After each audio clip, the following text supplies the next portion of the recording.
Hi students, welcome. I wanted to give an overview of the social media paper. So what I wanted to just kind of give like an overview to kind of help you to um, kind of have a good understanding of how to structure the paper. So just to, as a reminder in the introduction,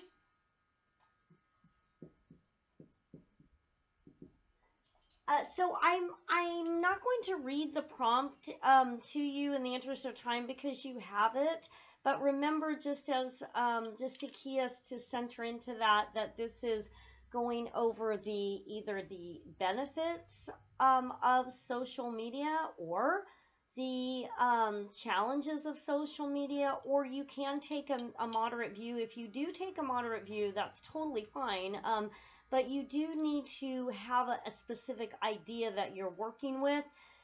So one danger would be in doing so that you don't want to just have a straight pro and con list, that you are not just doing a report on the issue and equally presenting both sides. What you are doing is taking a position on the issue. So even if you have a moderate view, which is totally fine, that you need to have a particular point of view, like perhaps that they're that the social media, one's experience with it really depends on the way that you use it or the way that you set up boundaries in using it, or something like that. So just to give you an idea, but that is important, that you do need to have an idea, you do need to have that thesis. That's where something like this could go awry. All right, so in the introduction, remember that you do need to give an overview of the issue.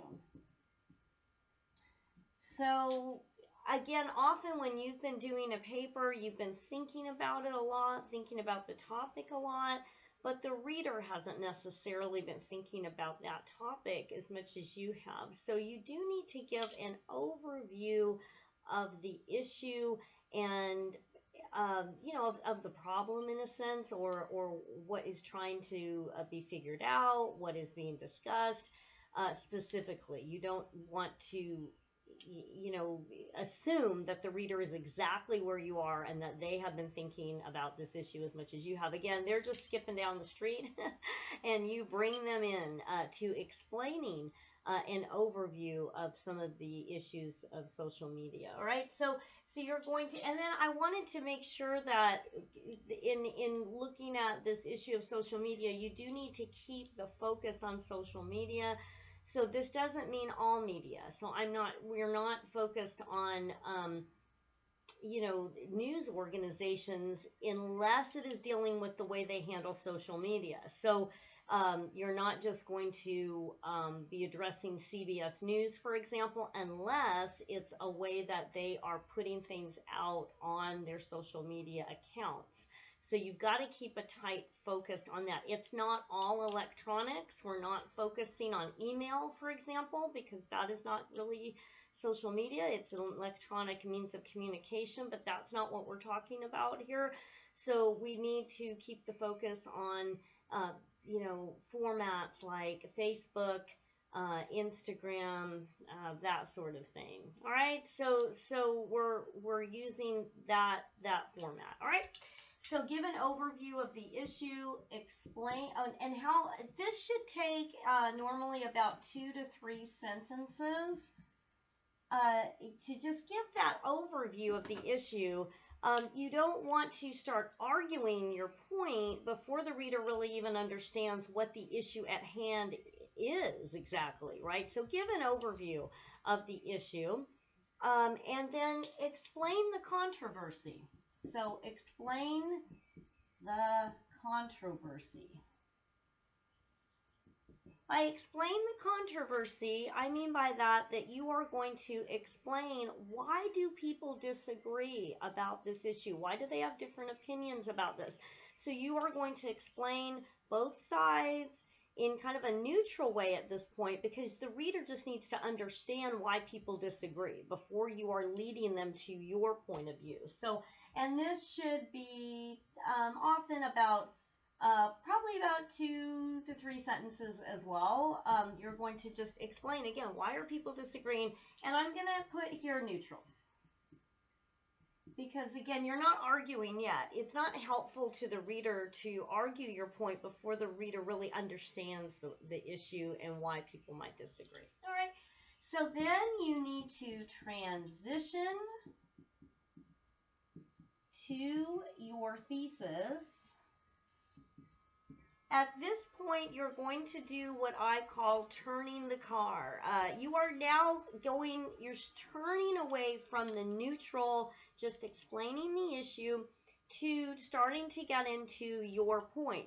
But you don't want to just jump from your explanation and everything's neutral to your thesis, because the reader is like, whoa, wait, what happened? How did we get there, right? And they're going to be confused, because now they understand the issue, they get where both sides are, and your opinion, if it just is hurtling out of the atmosphere, is totally shocking to them. And they're like, whoa, how'd that happen? I didn't think that's where this was going, right? So you need to smoothly lead them to your thesis. That is your transition to the thesis, and that takes approximately 1 to 2 sentences to smoothly do that. You must do that. It should not be a big jump from explaining the issue to your thesis. All right, so you must have a clear thesis statement. One sentence that has your topic plus your idea about your topic. So again, you must state that. You must state your topic, and you must state your idea about your topic in that sentence. So you're going to give your opinion on social media in a focused way that you can support in the essay. All right, and so I'll go over examples of that coming up. But for this, I just wanted to this is just an overview now to just kind of center us in on how the essay structure connects with the topic. All right, so that's for the intro. So if you do all that, you are probably going to have 2, 4, 5. This is one sentence. So you're probably going to have about 6 to 10 sentences for the intro, which is pretty standard.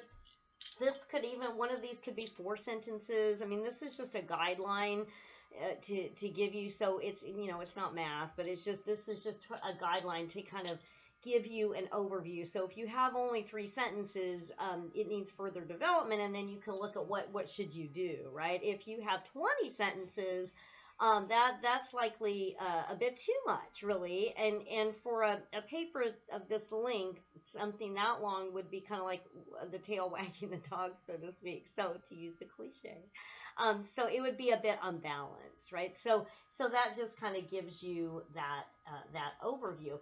So, and then just again, as a reminder, I'm going to try to erase this really quick. So I want to make sure everybody can see this. So I'm going to just hold it up there real quick. This is again our overview of what we need. I'm going to hopefully be able to erase this. And then I just want to go over an overview of the body paragraphs. Why did I pick this up? Now I can't get it back. Okay, here we go. All right, so I am going to just erase this really quick, and then we'll go over an overview of the body paragraphs. For your body paragraphs, as I'm erasing here, just remember that you must support your thesis. So all the body paragraphs, everything in the body paragraphs have to support the thesis. So sometimes when we deal with controversial issues, it's easy to get lost in the opinions and get kind of lost in the details of it all, but you want to keep that in mind. So one way to keep on track with that is to just keep checking in with your thesis. So keep checking in with, is this an idea and not a fact for a topic sentence, for example, and does it support my thesis? Does it come under the umbrella of my thesis? Does it come under the category of my thesis? So let's just kind of go over, and I meant to write with the black to be consistent, so let me grab the black pen. All right, so the body paragraphs.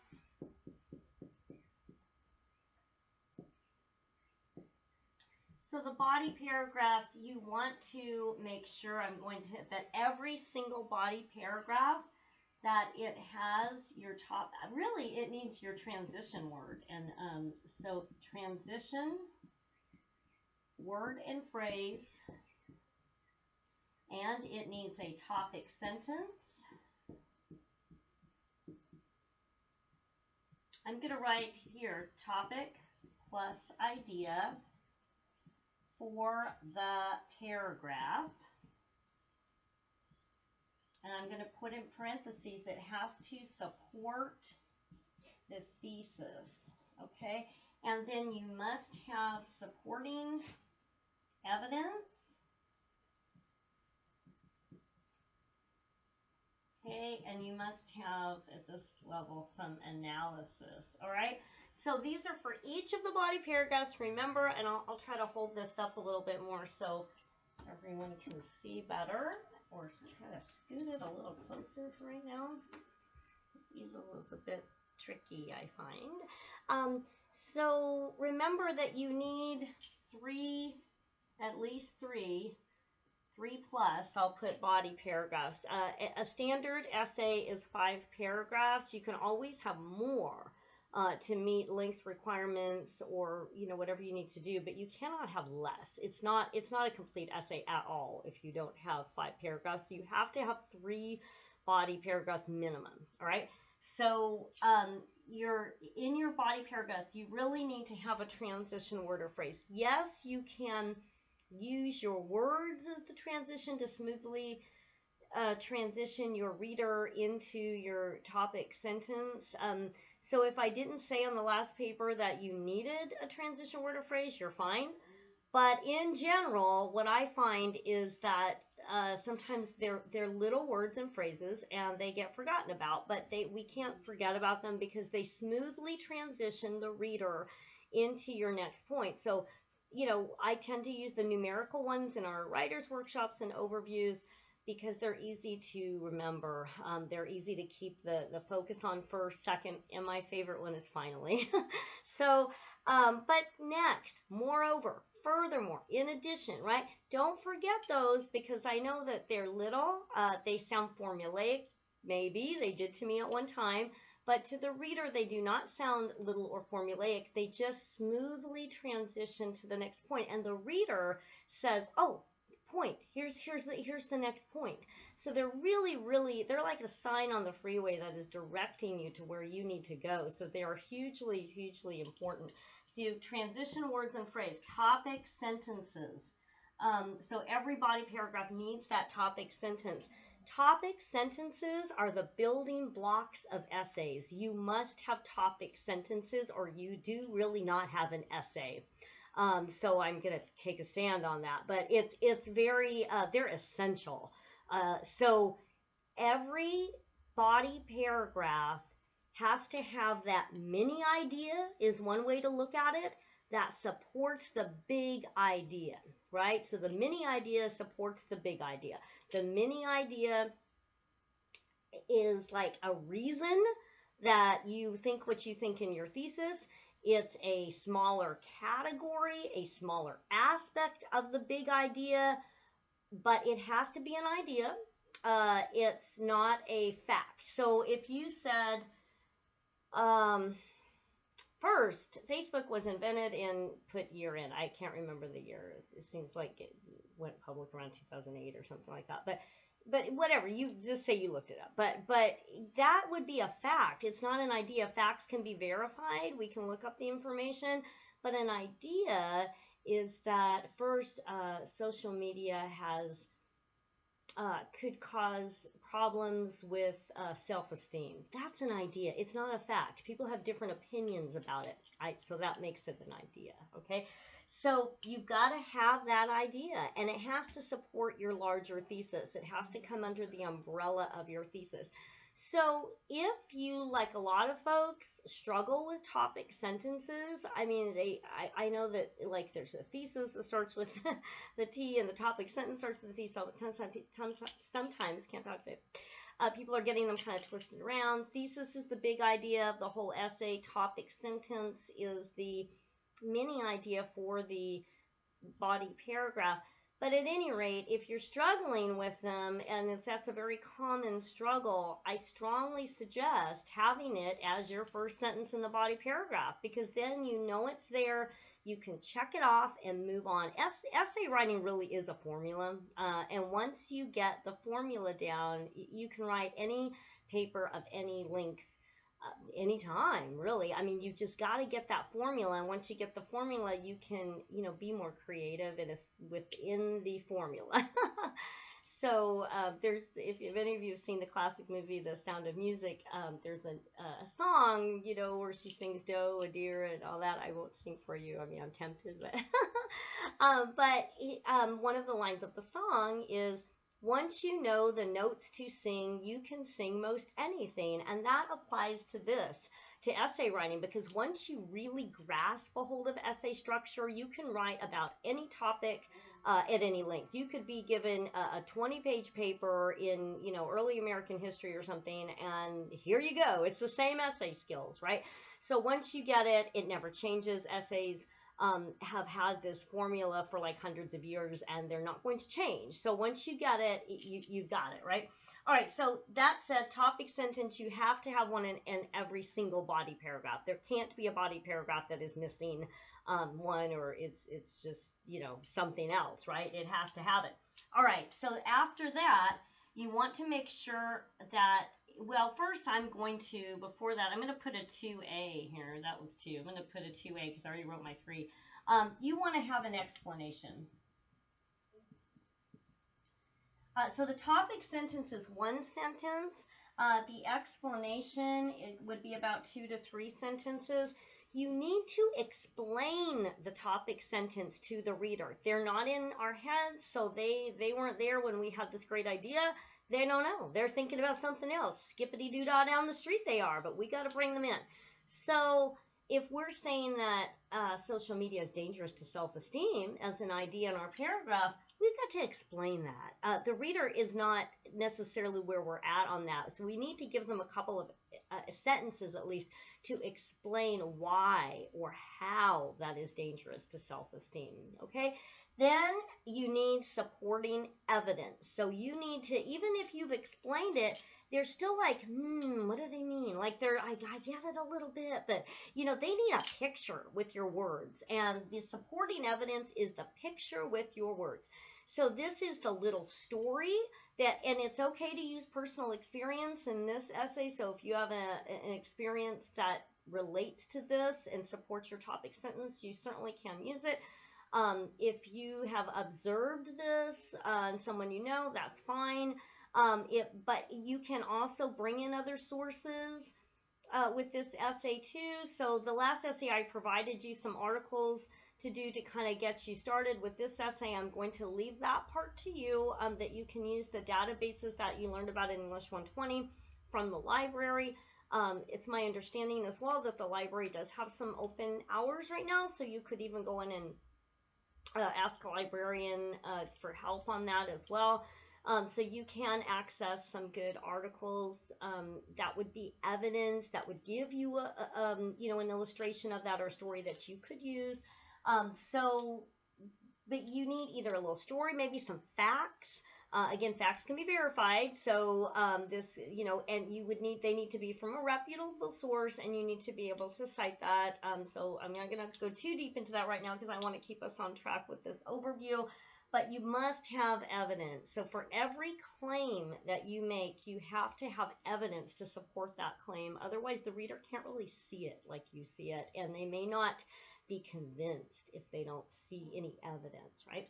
Then some analysis. So the analysis is just you are kind of re-emphasizing that point. It's kind of like what I like to call your philosophy as it relates to the topic sentence. So we're hitting those layers. You've got to hit all the layers. So again, here comes English lasagna again, right? But you've got to hit all the layers. So you've got to make sure you can check them off. Like just like math, when they say check your work, you can check your work in English too. So you can check on your body paragraphs. Do I have a topic sentence? What is it? Make sure you know which one it is, right? Which one is it? Do I have a transition word or phrase? Do I have a topic sentence? Have I explained my topic sentence in 2 to 3 sentences? Do I have evidence? What is my evidence? Is it a fact? Is it a quote? Is it, a little story of my own? If it's a story, remember, that's great. Don't just explain around the issue. For example, explaining around the issue would be something like,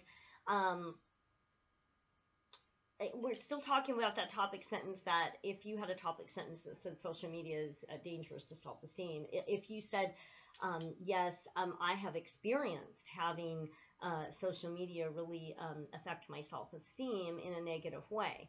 Well, that is a good explanation, so that's a good start, but it's not a specific example. There's no story there. The reader can't picture, well, what do you mean? How negative? What happened, right? And it doesn't mean that you need to give your whole life story. I was born in a small town. No, I'm sure it would be delightful, but it wouldn't relate to this necessarily, right? It would be too long. So, but you give the little story that illustrates about how social media was difficult for your self-esteem. And so here is a transition word or phrase that's going to likely keep you on track with that, to remember to add the example, and it's this. It's a transition phrase that's also called a signal phrase. And there are many of them, and I'll tell you about a couple more. This is my favorite. I have a favorite.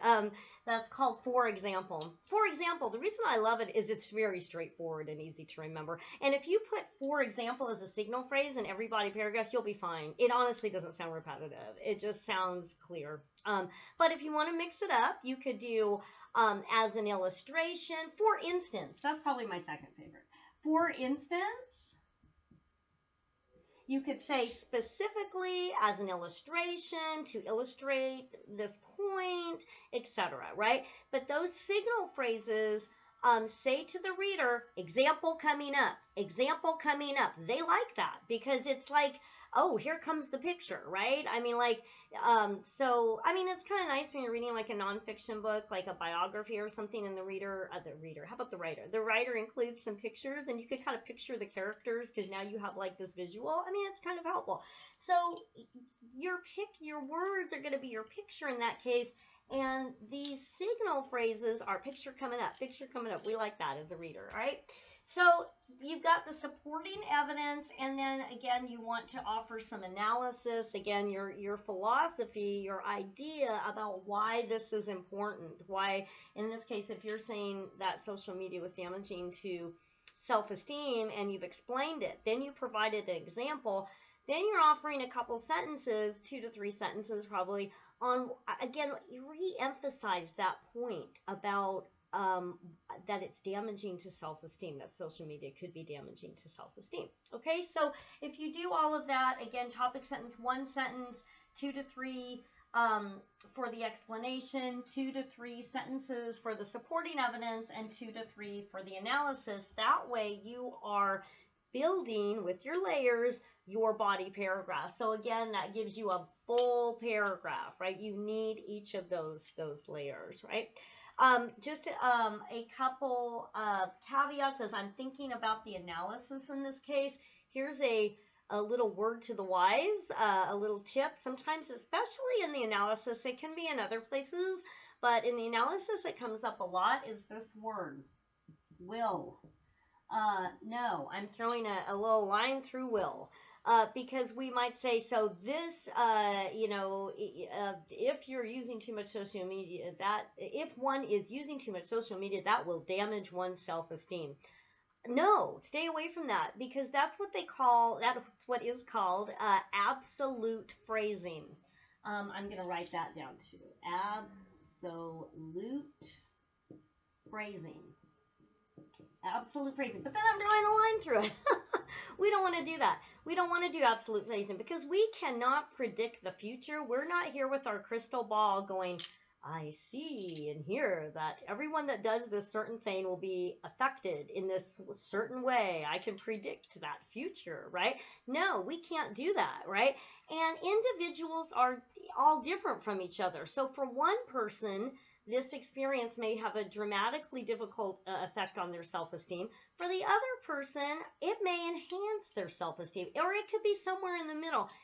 individuals are, vary widely, right? So we need to allow for individual experience, individual expression, and variance of that. So we need to allow for the possibility that this may turn out differently than we think.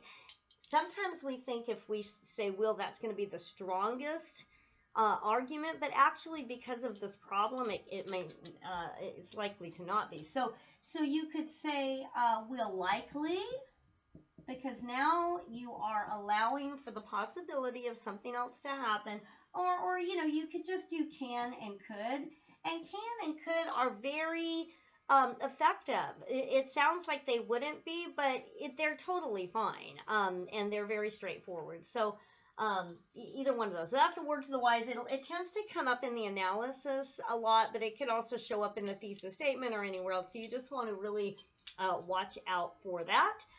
Then I'm running out of space here, so I'm going to try to erase this a little bit and just really quickly talk about the conclusion.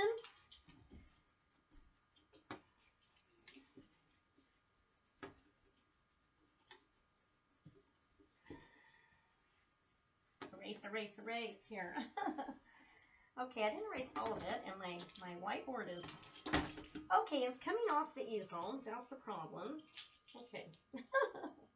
This is not really secure like I wish it were, like in a classroom.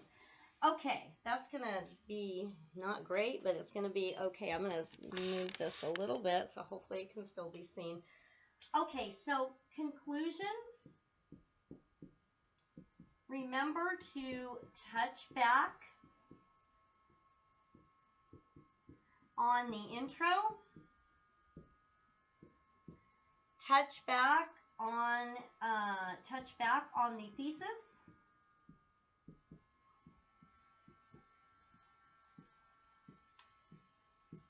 And no new information. Very key. All right, so you want to touch back on your introduction. Anything that is in the introduction, it should match your conclusion. So anything that you touched on there, you need to make sure that it's also in the conclusion.